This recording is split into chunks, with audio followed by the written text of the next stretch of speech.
आज हम अमीर हमज़ा जी के साथ जो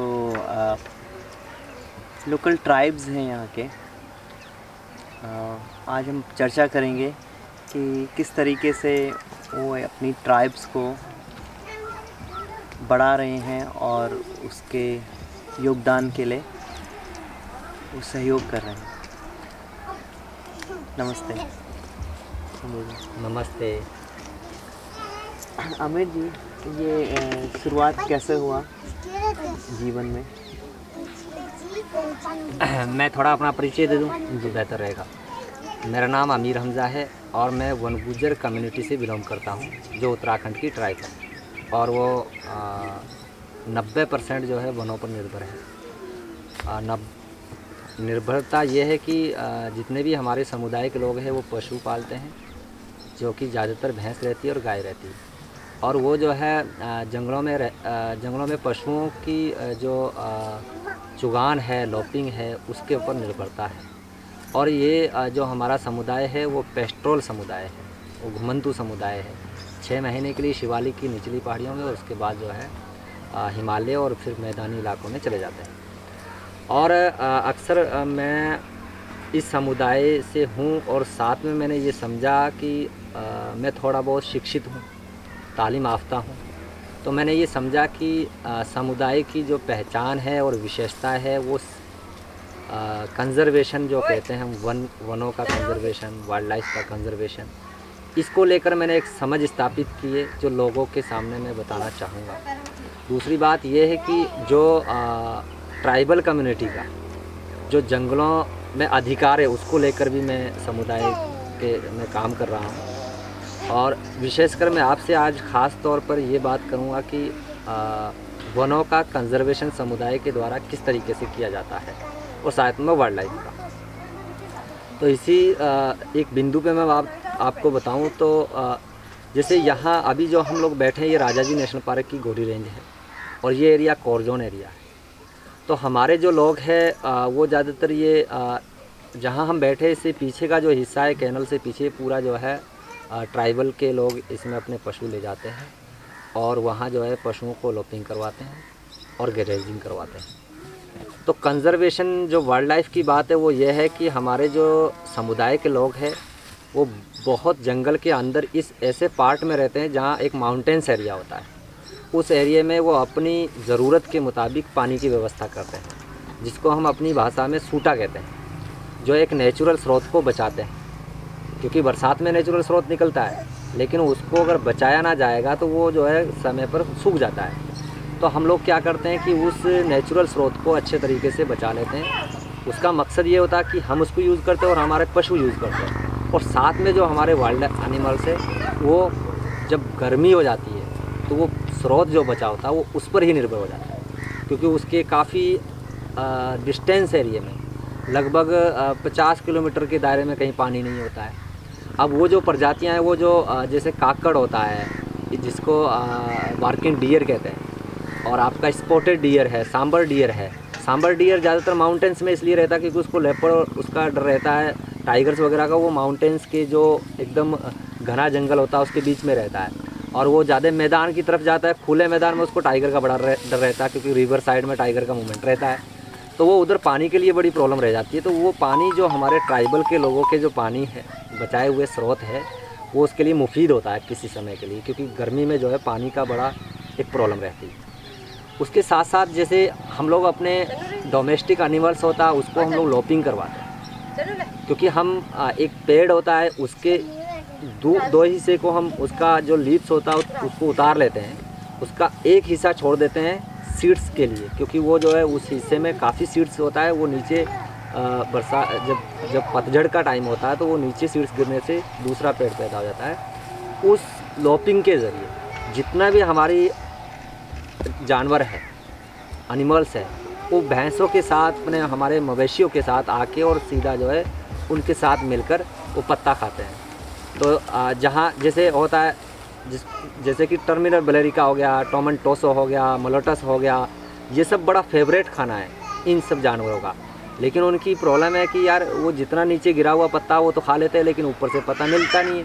तो वो ऊपर से पत्ता मिलाने के लिए हम उनके एक साथी बन जाता है, एक फ्रेंड बन जाते हैं, और हमारे जो जानवर है वो भी उनके खाना साथ खिलाने में मदद करते हैं। हाँ। अब तीसरी प्रजाति आती है हमारी टाइगर और लेपर्ड। अब टाइगर लेपर्ड को जो ये दूसरा सांबर और स्पॉटेड डियर, ये तो बहुत चालाक होते हैं, ये तो जल्दी से उनको अटैक करने का मौका नहीं देते। लेकिन हमारे छोटे जो होते हैं एनिमल्स होते हैं, जैसे हमारे बच्चे होंगे भैंस का, गाय का, हमारे झुंड में से कभी वो पकड़ के खा लेता है, उसका भी सहारा बन जाता है। और तीसरा रह गया हमारे बर्ड जो होते हैं, क्योंकि हमारे जो जहाँ डेरे होते हैं वहाँ हम जो फूडर खिलाने का जो एक जगह होती है एनिमल्स को, डोमेस्टिक एनिमल्स को, उसको हम टवाला कहते हैं अपनी भाषा में। तो वो एक हमारे डेरे से थोड़ा हट के बना हुआ, वो सामने उधर बना हुआ, आप उधर जाओगे तो देखोगे उधर वो घर से अलग बना रहता है। उसमें हम खल डालते हैं, चोकर डालते हैं, खली डालते हैं, चना डालते हैं अपने पशुओं के लिए। और जैसे वो हम छोड़ के पीछे जाते थे, जो मट्टी के अंदर घुस जाता ना चोकर, वो सब अपना स्पॉटेड, ये क्या नाम, पीकॉक, रेड जंगल फाउल और दूसरा सारे जो है बर्ड आके, और इंडियन रॉबिन और आपका जंगल बॉबलर, वो सब आके आराम से खाते हैं। तो ये एक हमारी उनकी एक समन्वयक है, फ्रेंडशिप है, जो कि सदियों से, पीढ़ियों से चला आ रहा है। अब रही बात जंगल का कंजर्वेशन, अगर आप लोग मौका दे तो मैं किसी एरिया में आप लोगों को घुमाना चाहूँगा जहाँ ट्राइबल के लोग हैं और वो क्या करता है, क्योंकि एक अरसा है, एक गुजरा ज़माना है जिसमें हम लोगों को उस जंगल में रहना है, और उस जंगल की निर्भरता सिर्फ हमारे पशुओं को वहाँ भरपूर खाने की वजह से ही हो सकती है। तो जितने भी जंगलों में जो पेड़ है, हर एक पेड़ हमारे लिए कामयाब होता है। कोई किसी पेड़ का हम मेडिसिन में इस्तेमाल करते हैं तो 70 से 90% तक हम लोग पशुओं के फूडर में इस्तेमाल करते हैं।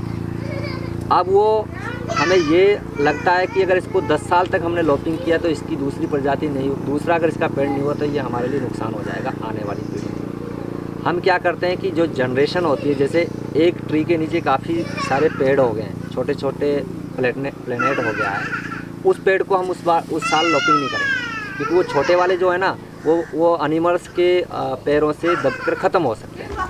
तो उस एरिए को हम जैसे 20 हेक्टर एरिया छोड़ के दूसरे एरिए को हम लोग काटते हैं। फिर जो ये हमारा पास में देख रहे हैं, जो हमारा कैमरा जो घास है, जो लालटेना जो है, लोग कहते हैं कि ये पर्यावरण के लिए नुकसान है, हमारे हम भी मानते हैं बिल्कुल नुकसान है, क्योंकि इसके नीचे कभी भी ग्रासलैंड नहीं होता है। और दूसरा ये कि इसके ज़्यादा फैलने की वजह से जो नीचे जो पेड़ उगता है वो खुद ही उसको अच्छे तरीके से हवा नहीं लगती, अच्छे तरीके से धूप नहीं लगती, तो वो मर जाता है। और फिर क्या है कि हमारे लिए क्या होता है कि जब जंगलों को पूरा जो है ये पूरा घेर लेता है, तो जितने भी नीचे हमारे पशुओं का ग्रेजिंग वो सब खत्म हो जाता है। जिस इलाके में हम लोग लॉपिंग करते हैं उस इलाके में इसको जड़ से ही ख़त्म कर देते हैं, और जड़ से ख़त्म करके इसको उल्टा कर दो तो फिर ये पैदा नहीं होता। और इसको हम वैसे मेडिसिन में भी इस्तेमाल करते हैं। हमें बताइए कि आपने एजुकेशन कहाँ से स्टार्ट किया आपने? असल में मेरा जो प्रारंभिक शिक्षा रही वो हमारा यहीं प्राइमरी स्कूल है, और स्टार्टिंग में बचपन में थोड़ा शिक्षा लेना बड़ा मुश्किल था, क्योंकि मैं जो रहता था तो कंपार्ट नंबर 9 यहीं पास में ही, पर पास में नहीं है लेकिन जंगल में काफ़ी, तो उस शिक्षा का जो थोड़ी बहुत ले पाया वो उसका सबसे बड़ा जो श्रेय जाता है वो मेरी माँ को जाता है, क्योंकि उनको शौक़ था कि हमारा बच्चा पढ़े। तो मैंने प्राइमरी शिक्षा जो ली वो पास के ही गांव में, जो कि मेरे घर से उस टाइम 14 किलोमीटर पड़ता था, तो मुझे 5 बजे वहाँ से चलना पड़ता था हम लोग। और उसके बाद मैंने हरिद्वार 2 साल पढ़ाई की है, 6-7 क्लास वहाँ से किया है, 8th क्लास मैंने ऋषिकेश से किया है, फिर हमारे गंगा बुक में इंटर कॉलेज बन गया, वहाँ से इंटर किया है, फिर मैंने प्राइवेट में ग्रेजुएशन किया, अब मैं MSW कर रहा हूँ, सोशल वर्क। जब आप बोलते हैं कि आप मेडिसिनल प्लांट का उपयोग करते हैं, तो वो कौन कौन से मेडिसिनल प्लांट हैं जो आप उपयोग में लाते हैं अपनी कम्युनिटी के लिए और डेली लाइफ में, मतलब एक रोज़मर्रा की ज़िंदगी में? जैसे मैंने बताया नहीं, कैमरा जो घास है ये हमारे जो है जो फीवर और हैजा जिसको कहते हैं, इसके लिए सबसे मुफीद दवाई है। इसके जूस को निकाल के हम लोग इस्तेमाल करते हैं, लेकिन इसका इस्तेमाल करना बहुत एक बूंद के बराबर इस्तेमाल करें, क्योंकि ये शरीर को जला देगा। और पास में ही आप देख रहे हैं पापड़ी जिसको कहते हैं जी, ये दाद बचपन में काफ़ी खाया करते थे हम। हाँ, इसका दाद का बहुत अच्छा दवाई बनता है।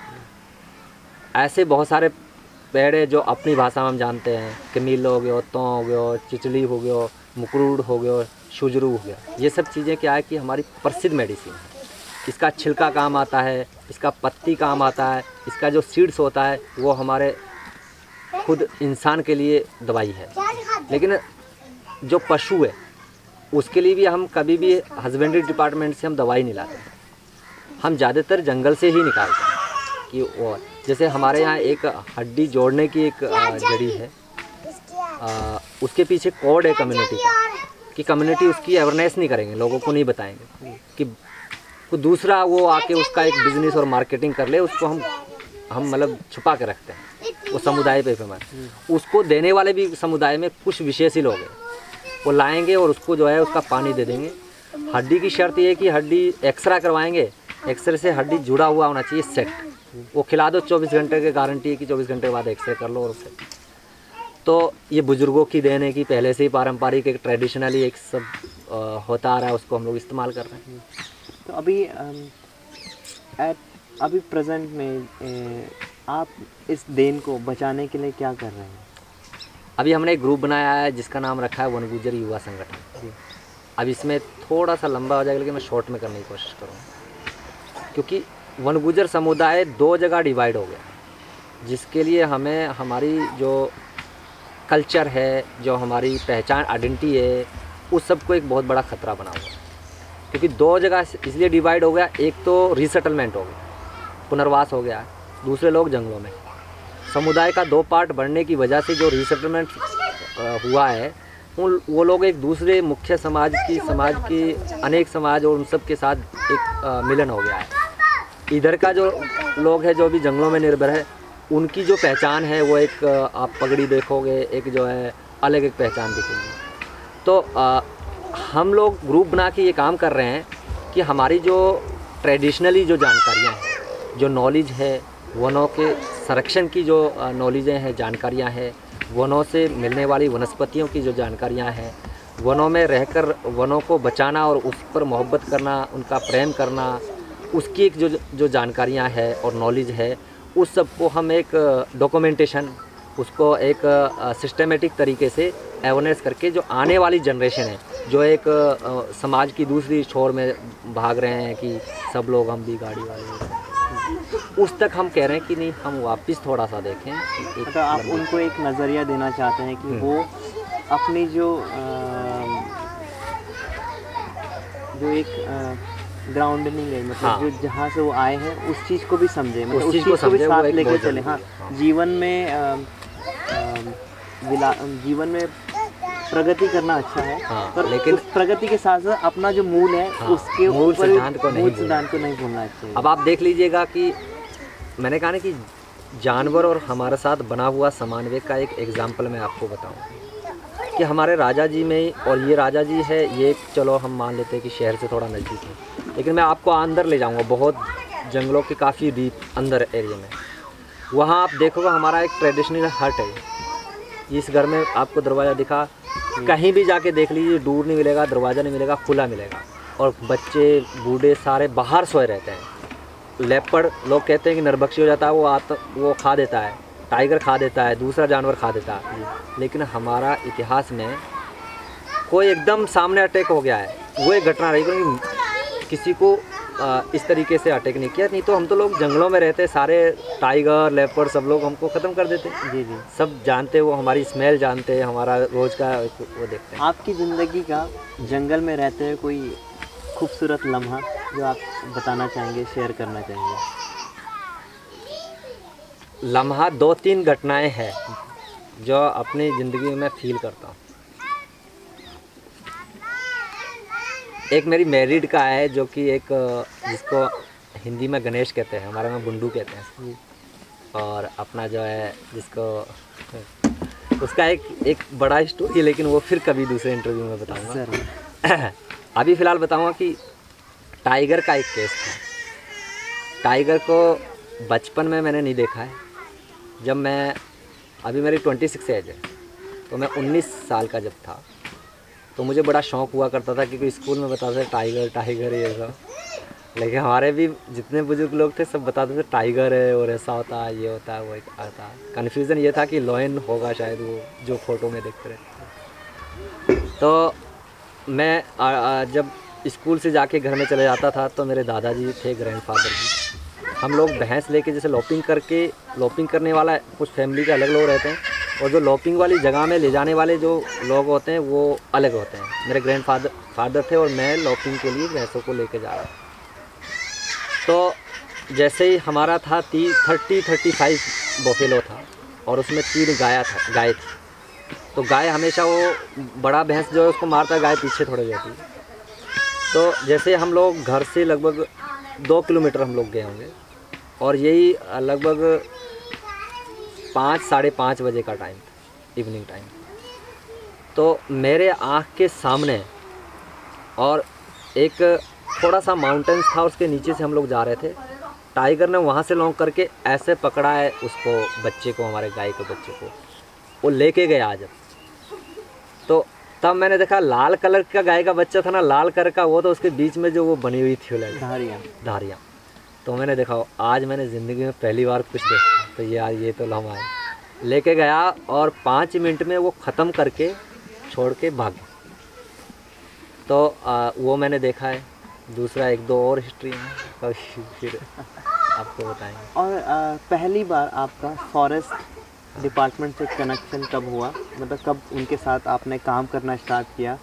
और इस जंगल के बारे में थोड़ा बताएंगे कि कितना बर्ड्स यहाँ पे हैं और कितने टाइगर्स हैं इस जंगल में?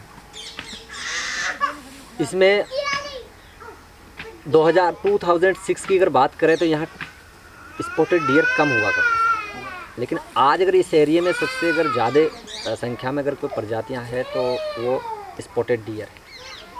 स्पॉटेड डियर हमेशा थोड़ा सा आप कभी ध्यान करना कि वो इंसानों के आसपास ज़्यादा रहना पसंद करता है, बशर्ते कि शहर ना हो, क्योंकि वो हमेशा ये टाइगर और लेपर्ड से डरता हुआ वो सोचता है कि ये कोई बचाने वाली लोग हैं, तो उनके आसपास में वो रहते हैं। या टाइगर ज़्यादा है इस पार्ट में, स्पॉटेड डियर, टाइगर नहीं स्पॉटेड डियर। और दूसरा यहाँ हाइना है, यहाँ आपका लेपर्ड है, जैकॉल बहुत है, और आपका छोटा खरगोश वगैरह है, रेपिडो वगैरह। और इस पार्ट में तो यही ज़्यादा है, हाइना भी है।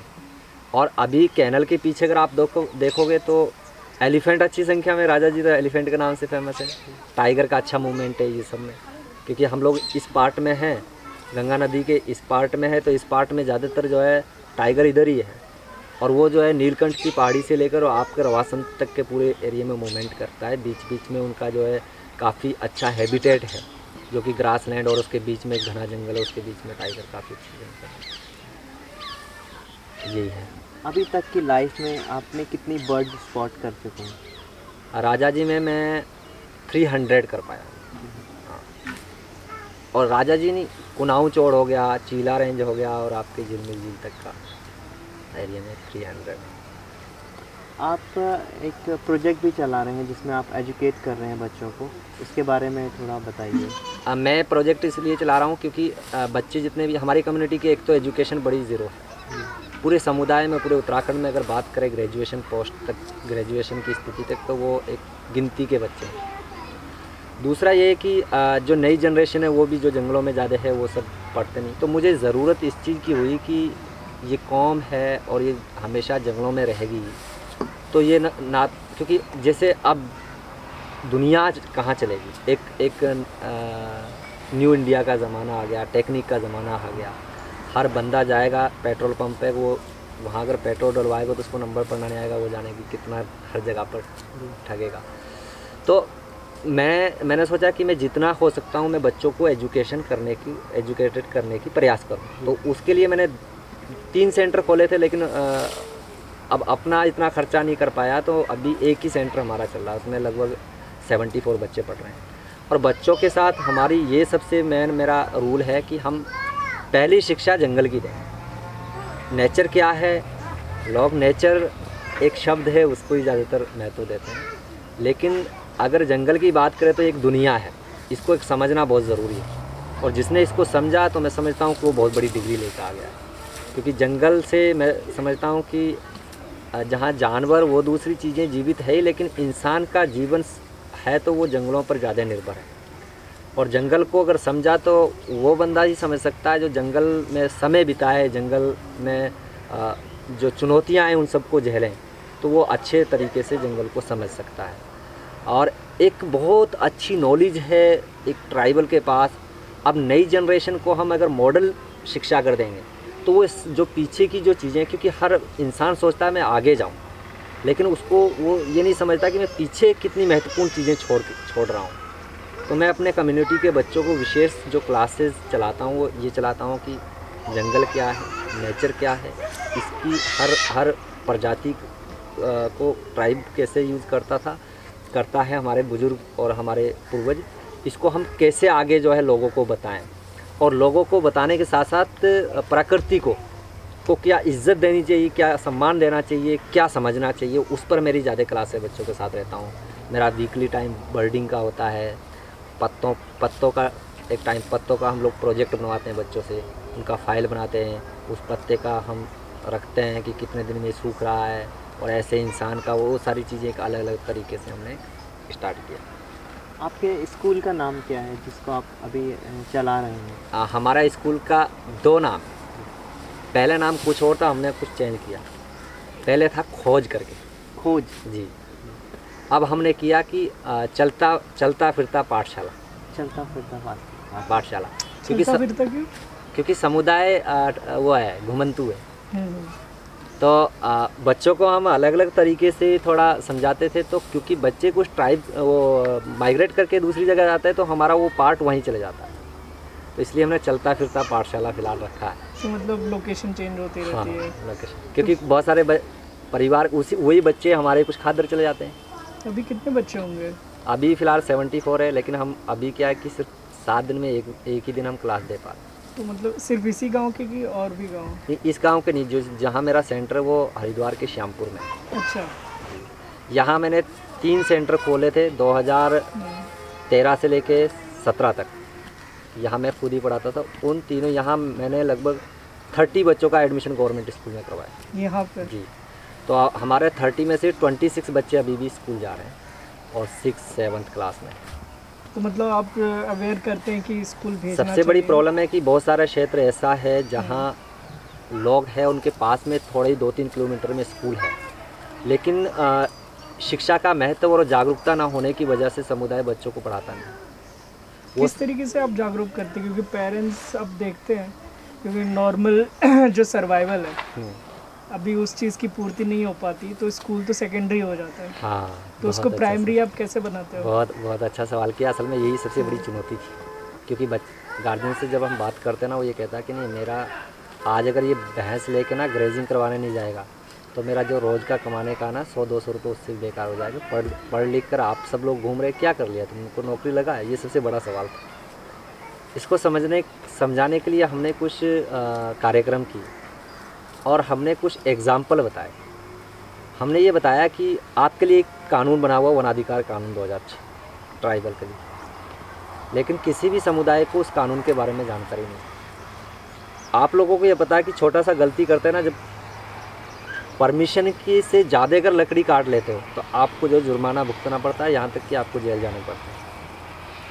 और आप जाओगे ना, जो आपके जो बिज़नेस है, जो फूडर लाते हो खाना ना, ये पशुओं के लिए जो खाना लाते हो, जाके वहाँ मोटरसाइकिल में पेट्रोल भरते ना, 70% लोगों को जो पेट्रोल पंप वाला लूट लेता है। 100 रुपये का पेट्रोल में 50 रुपये दे, उनको नंबर तक नहीं आता। ये थोड़ा सा हम लोगों ने प्रयास किया इस तरीके से समझाने का, फिर कार्यक्रम रखे वहाँ हम लोगों ने एक प्रैक्टिकल करके बताया कि किस तरीके से समुदाय बढ़ सकता है। हर ज़िंदगी, अगर ये पशुपालन की अगर ज़िंदगी, इसको और बेहतर करके कैसे जी सकते हैं, क्योंकि अब वो ज़माना चल गया, हर जगह पर फॉरेस्ट डिपार्टमेंट में प्रतिबंध कराना है, ग्रेजिंग और लॉकिंग सारे जगह पर, और नए कानून आ रहे हैं इफ़ेक्ट करने के लिए। तो उन सब को हम बेहतर ज़िंदगी कैसे जी सकते हैं पशुपालन के साथ, उसके लिए शिक्षा होना बहुत ज़रूरी है। और फॉरेस्ट डिपार्टमेंट का कितना सपोर्ट है इस चीज़ में? फॉरेस्ट डिपार्टमेंट का असल में यहाँ 3 ऑफिसर रहे, एक थे जो अभी लेटेस्ट में PCCF रिटायर हुए हैं, उन्होंने समुदाय को प्रोत्साहित करने के लिए हर संभव प्रयास किया। दूसरे हमारे चीफ वाइल्ड लाइफ वार्डन रहे श्री राजीव भट्टरी जी, अभी वो बायोडाइवर्सिटी में थोड़ा मैं अभी किसी है विभाग में ही है। और तीसरे थे श्री मनोज चंद्रन जी, अभी वो है PCCF ही है लेकिन कार्मिक डिपार्टमेंट से। इन तीनों ऑफिसरों ने हमेशा कम्युनिटी को प्रोत्साहित करने के लिए अलग अलग तरीक़ों से लोगों के अधिकारों पे और जो वनों और फॉरेस्ट पर डिपेंडेंट जो और भी कम्युनिटी है वन गुजरों के साथ साथ, उन सबको रिलीफ दिया कई चीज़ों के लिए। उन लोगों का जो पारंपरिक अधिकार है उसको बरकरार रखने के लिए जितनी भी जो है उनके स्तर से जो कार्यक्रम थे वो किए। और प्रोत्साहित मतलब STPF का एक गठन होना था, उसको लेकर भी ऑफिसरों ने एक पॉजिटिव वो दिखाई, लेकिन वो अभी फ़िलहाल पेंडिंग में है। और हमारे चीफ मिनिस्टर रहे श्री विजय बहुगुणा जी, उन्होंने कम्युनिटी के लिए बहुत अच्छे जो है पॉलिसियाँ बनाई थी और वो बाद में बदले गए थे। और ST शेड्यूल ट्राइब को लेकर उन्होंने काफ़ी मीटिंगें रखी, काफ़ी वो रखा। लेकिन जो भी मैंने समझा है, जो देखा है कि सबसे पहले समुदाय को अवेयरनेस होना बहुत ज़रूरी है। ऑफिसर्स या गवर्नमेंट या कोई भी वो बेहतर सपोर्ट तब कर पाएगी जब समुदाय खुद सीखने के लिए या करने के लिए एक मतलब क्रमबद्ध खुद में जागरूकता ज़रूरी है। उसको लेकर हम थोड़ा काम कर रहे हैं। और इसमें जो वन गुज्जर समुदाय है उसका भी कुछ योगदान है? वन गुज्जर समुदाय का योगदान फ़िलहाल हम लोगों को अच्छे तरीके से मिल रहा है। एजुकेशन सेक्टर में अच्छे तरीके से अधिकारों को लेकर समुदाय कुछ चीज़ें इस तरीके से थी कि बीच में बहुत सारे लोग 17-18 में कुछ लोग जो है ऐसे थे जो पूरे वनों को छोड़कर बाहर निकलने का प्रयास कर रहे थे कि हम पशुपालन का काम ना करके। फिर हमने ये चीज़ समझी कि अगर समुदाय का एक्सपीरियंस जो है, उनका जो अनुभव है, उनको जो हुनर है वो सिर्फ पशुपालन का है। अगर हमारा समुदाय से लोग अगर बाहर चले जाएं तो हमें ये डर है कि वो क्राइमिनल एक्टिविटीज़ में ना चले जाएं। फिर कौन देखेगा बेसिकली? तो हम लोगों ने इसको रोकने का प्रयास किया कि हमारा जो ट्रेडिशनली काम है उस पर ज़्यादा महत्व दिया जाए। अभी आपको अपनी कम्युनिटी स्कूल आपने शुरुआत करी है, तो उसके लिए कोई मदद मिलता है गवर्नमेंट से, या आपके दोस्त लोग हैं जो जब आप जंगल में घुमाने ले जाते हैं और बर्डिंग करवाते हैं या वाइल्ड लाइफ फोटोग्राफी करवाते हैं, उनके साथ बताते हैं कि जंगल के बारे में, तो उन लोगों से कोई मदद मिलता है? एक्चुअल क्या है कि स्टार्टिंग जो किया था हम कम्युनिटी के ही जो एजुकेटेड लड़के, उन लोगों को मैंने कंसल्टेंट किया कि क्या ज़रूरत है समुदाय की। उसको लेकर हम जो कमाते थे उसमें से तीसरा हिस्सा हम उस चीज़ के लिए रखते थे। उसके बाद जो हमारे लोग थे, साथी थे, जो लोग जंगलों में जाते थे घूमने के लिए, उसको हम लोग जो सर्विस होती थी जंगल की वो सब घुमाने के बाद उससे डिस्कशन करते थे। तो निश्चित रूप से वो कुछ ना कुछ ज़रूर शिक्षा के लिए हमें देते थे। लेकिन हमारा ये उनसे विशेष कहना था कि आप दो, लेकिन उसके साथ एक शर्त रहेगी कि आप अब नहीं तो फिर दोबारा आप हमारे सेंटर में ज़रूर एक बार आएँ। तो उसमें अगर वो सहमति देते थे ओके, नहीं तो हम ये समझते कि उचित नहीं। तो अगर किसी को आपका हेल्प करना है, सपोर्ट करना है, तो किस तरीके से आप तक पहुंच सकते हैं? हमारी हेल्प की, हाँ जी, मतलब आप अपनी कम्युनिटी के बच्चों को एजुकेट कर पाएँ, या जैसे किताब से जी, या